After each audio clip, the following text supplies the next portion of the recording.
All right, after a week off, we are back with the New York Sports Rapid Rundown, where we talk about the 3 hottest topics in Big Apple sports.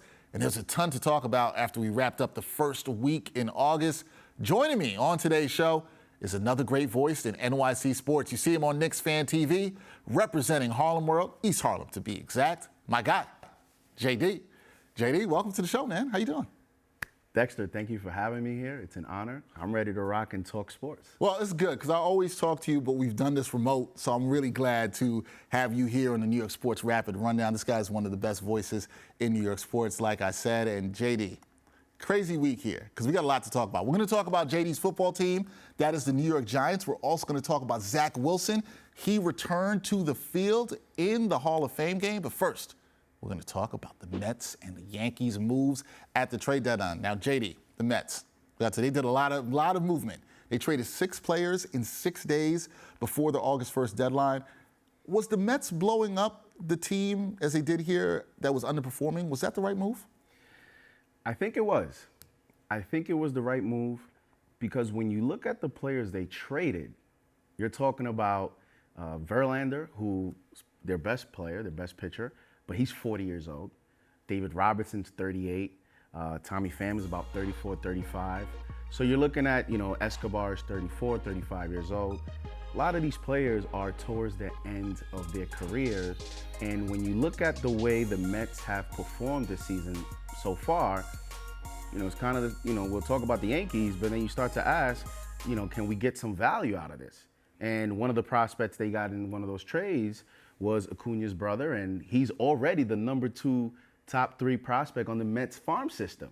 So you got value in a lost season, and you decided to pick a direction. And as an organization, that's all you want as a fan is what direction is my favorite team going in so that I know what my expectations should be. Now, the disappointment in that is who they traded, Max Scherzer, Verlander. These are win-now players, and unfortunately, the Mets are not going to win now, and now we're looking at maybe a year, 2 years. Right. They do have a great owner who spends a lot of money, and I think the Mets are in the right direction. I just think now they have to reboot, recharge, and retool, and maybe we're looking at 2 more seasons before they're back to contention, which is that's a tough thing for the Mets fan there, is that they felt like they were so close on the verge of the World Series. You had some Mets fans I know predicting that they would win the World Series. Doesn't happen, but I do think you make a really good point in the fact that the direction you're going in, knowing the direction of the team, knowing the plan, the purpose,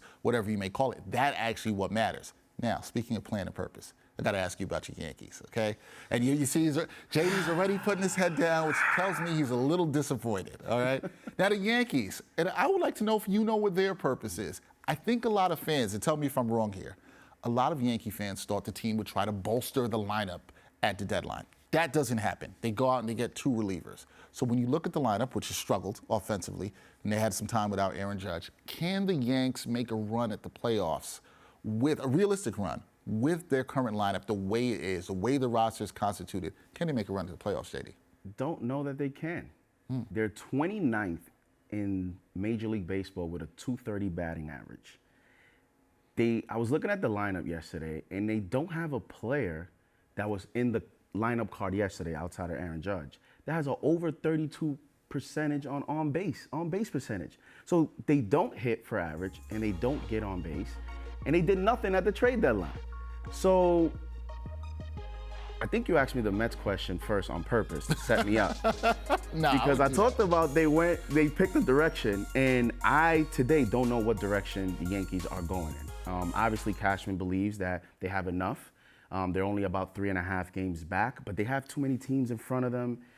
And I guess they can make a run, but Luis Severino having his worst season as a major league pitcher. Garrett Cole is our only, good starting pitcher who will be the number 2. Rodon is struggling. There's too many ifs with this team. There's too many ifs. There's too many injury bugs going on. I don't think they can do it. So you're not a believer. There's too many question marks. So you're not a believer because of the question marks. And just a quick follow-up on that. Do you have any encouragement or any faith in Brian Cashman, considering the fact of what you just said, that you don't know what the direction of the team is? I don't, because I don't know what the plan is. I don't know what the plan is for the current roster. I don't know what the plan is for the farm system. I mean, how many years do we hear about all these prospects that we have? And there's a mismanagement on a lot of them. There's a lot of arguments that we've mismanaged Oswald Peraza, not calling him up maybe earlier in the season. Just too many question marks about players that are supposedly ranked high in the Yankees farm system, but there doesn't seem to be a plan to develop them, to bring them up, to give them an opportunity, or quite frankly, to even move them to get anything. Right. So it's just too many. I don't have no idea what's going on. And I'm hoping that, this offseason will bring some direction towards the organization, because sometimes you get to the offseason and you have your offseason meetings and you decide to, pick a direction for your franchise. I think that's the only hope, is get to the offseason and let's find out what we're going to do, because the Yankees organization, I don't know that this is a team that can rebuild. And you're looking at potentially retooling in the offseason.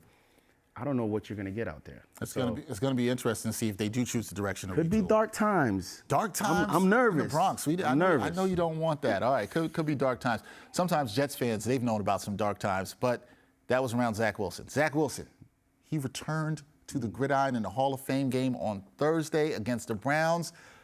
We saw him do some good things. We saw him air it out, 57-yard throw. He went 3 for 5 for 65 yards. What did you make of what you saw from Wilson, who's going to be the backup here this season? I know it's preseason. I get that, JD, but did you feel like he looked more comfortable under center?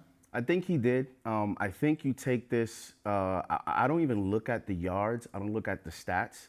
With Zach Wilson, you have to start from scratch, right? Like, he's, high draft pick, a lot of expectations. I think you start looking at, him being able to make reads, him being able to process plays, him being able to diagnose before the snap on what's going on. And he made a couple plays. Like, there's a play where he kind of gave up on, it was like a 3rd and 2 where he ran. And that, it could look funky on camera, on TV, but he did not turn the ball over. He did not make ill-advised decision. And I think you take that as a win, as a Jets franchise. He has Aaron Rodgers with him now to mentor him. So I think what you do is you're going to look at it every preseason game. You're looking at him building, and then later on you start looking at the actual numbers and what he's doing. But for now, I think you start from scratch. Can he process in a playbook? Can he, make the correct decisions in the pocket, under pressure? Because those are the things that really derailed his season last year. So I think he's solid. First, you look at fundamentals, and then I think you look at performance. He had a solid start. I think next preseason, let's ramp it up and build on that. And see what he could do there.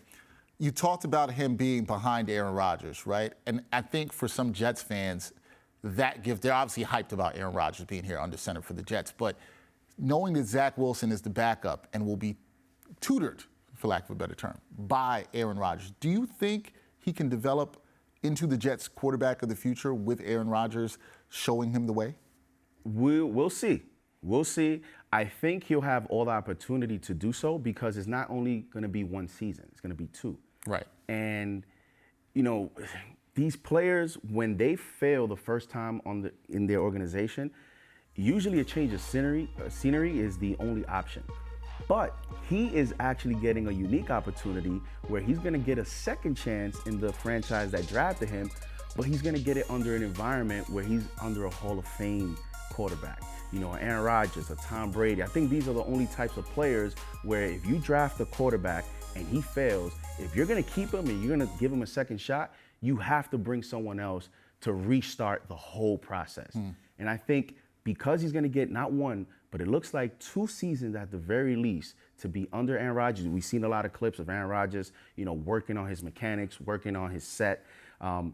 He can only get better from that. And I think if you're Zach Wilson, this is probably the best case scenario, because if Aaron Rodgers was not here, he probably would have wanted to be somewhere else to restart and change. I think Aaron Rodgers actually kind of calmed him down, and I think he's probably, rejuvenated by this opportunity. All right, we'll see. Jets fans, we'll see. It might be two years. That's down the road. We'll see if he's ready, if he's got to get into a game. You never know, but we'll see how that development goes. Now, everybody, this guy, JD, his football team.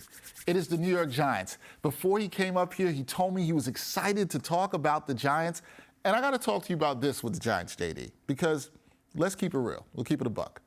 The Giants, they're not getting the same Super Bowl buzz as the Jets, right? No, nobody's really talking about them in that way. Do you think there needs to be more talk about the G-men, especially they came off a season where they won a playoff game? Should there be more buzz around the New York Giants? No. You don't want the buzz? No. Okay. Keep it the way it is. All right. If you're a Giants fan, you know the history. This is where we excel. You know, the Super Bowl years, 9 and 7, and, you know, people were sleeping on us. I mean, if you want me to talk about what's actually happening, yes, there should be more buzz because they've added a ton of weapons. Darren Waller so far is healthy, and he is having an outstanding camp. I mean, he's basically has been unguardable in the camp. He's 6'6", 260 pounds. And Daniel Jones has had a great camp.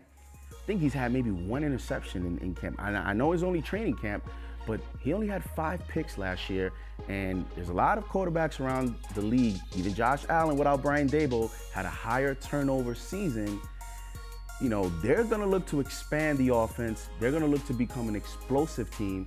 And so far in camp, Daniel Jones is not turning the ball over, and he's actually capitalizing on the playbook expanding. So I think the roster is sneaky good because they've added young talent, and they've added a lot of kind of complementary pieces to, you know, complete the objective of, you know, having a more explosive offense. So I think the Giants are going to be, I think they're going to be good this year. Okay, all right. So you think they're going to be good? Yes. Here's $1 million question, my guy.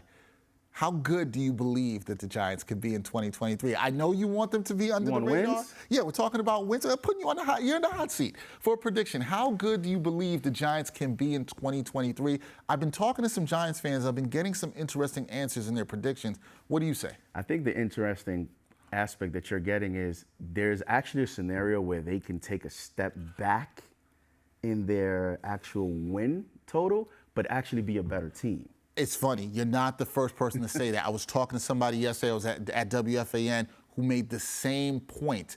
But you know how this goes. We'll talk about the Knicks in a second. You know how this goes. If sometimes people don't see the wins improvement, they don't think the team is necessarily better. But you think that can happen for the Giants. What would you need? So you think that could happen? They could win less games but be a better team. I have them at 10. You got them at 10. That's actually, you know, that's more than they had 9 last year. So I have them 1. So you got one more. So you got them 1 more. So let's put it like this to ask this question. You talked about how good you believe they can be. What is it that you need to see out of them that will make you think that they're a better team than last year? I need to see Daniel Jones take the next step. You know, he had 15. A lot of people like to say 15 passing. They forget he had 22 total TDs. But I need to see the offense expand. I need to see more explosive plays. To me, it's just the offense.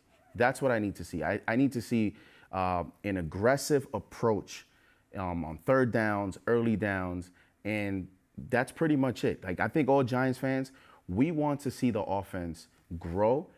Last year, it was catered towards not turning the ball over, you know, dink and dunk. This year, let's see the next level. We have speed. You have speed everywhere. Paris Campbell, Darius Slayton, Jalen Hyatt, Darren Waller, Saquon Barkley, all fast players.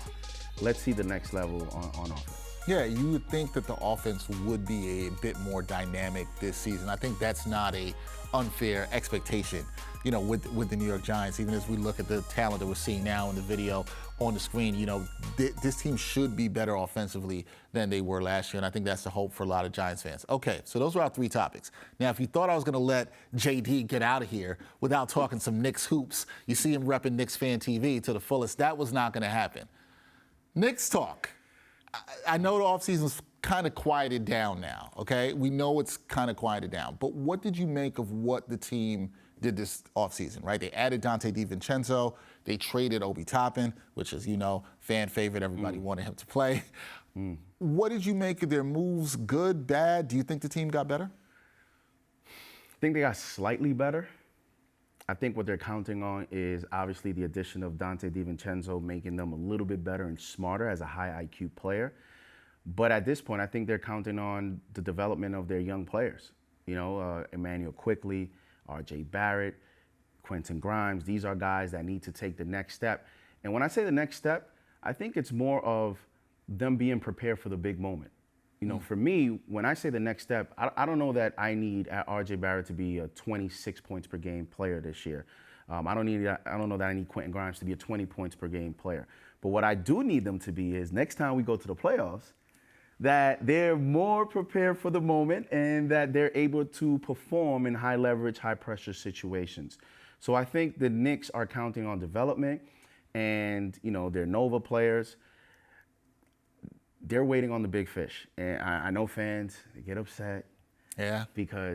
But who has been traded? Who? Tell me what superstar has been traded that you can say, man, the Knicks missed out on that player. I personally don't think there is one. But you know this doing Knicks Fan TV.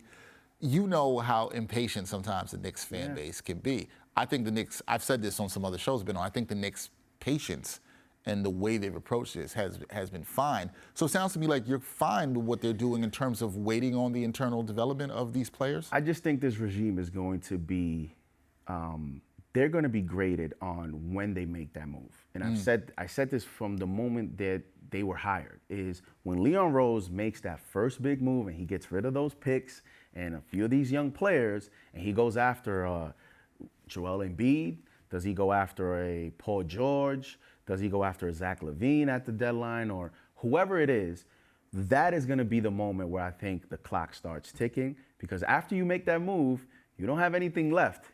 You got rid of the picks, you got rid of the players. Now it's go time, and I think they're waiting for that moment. And quite frankly, when you look at taking the next level, you have to look for that top 10 player. The top 10 player hasn't been traded. Giannis hasn't been traded. Luka hasn't been traded. You know, Joel Embiid hasn't been traded. So are you going to go to a B player? For what? If that doesn't help you elevate towards that real championship contention, when you just beat the 4th seed, and if some of your young players play better, you could have, you know, gone to the Eastern Conference Finals. And then if you get there, all bets are off. So that's why I said the young players, that's the key to next season is there'll be a playoff team. Those young players need to be ready for the moment, and then I think they'll be ready to take the next level. Yeah, and I think they can take the next level based on what we've seen from them, and they're building a good culture, and that's fine. All right, I'm going to put you on the hot seat again. You get a rapid rundown also could be the hot seat too, so we got to put you there too. Okay. Somebody asked me this the other day, so I'm now passing it on to you. Early prediction for the Knicks 2023-2024 season. That means in terms of wins. How many wins do you see this Knicks team getting?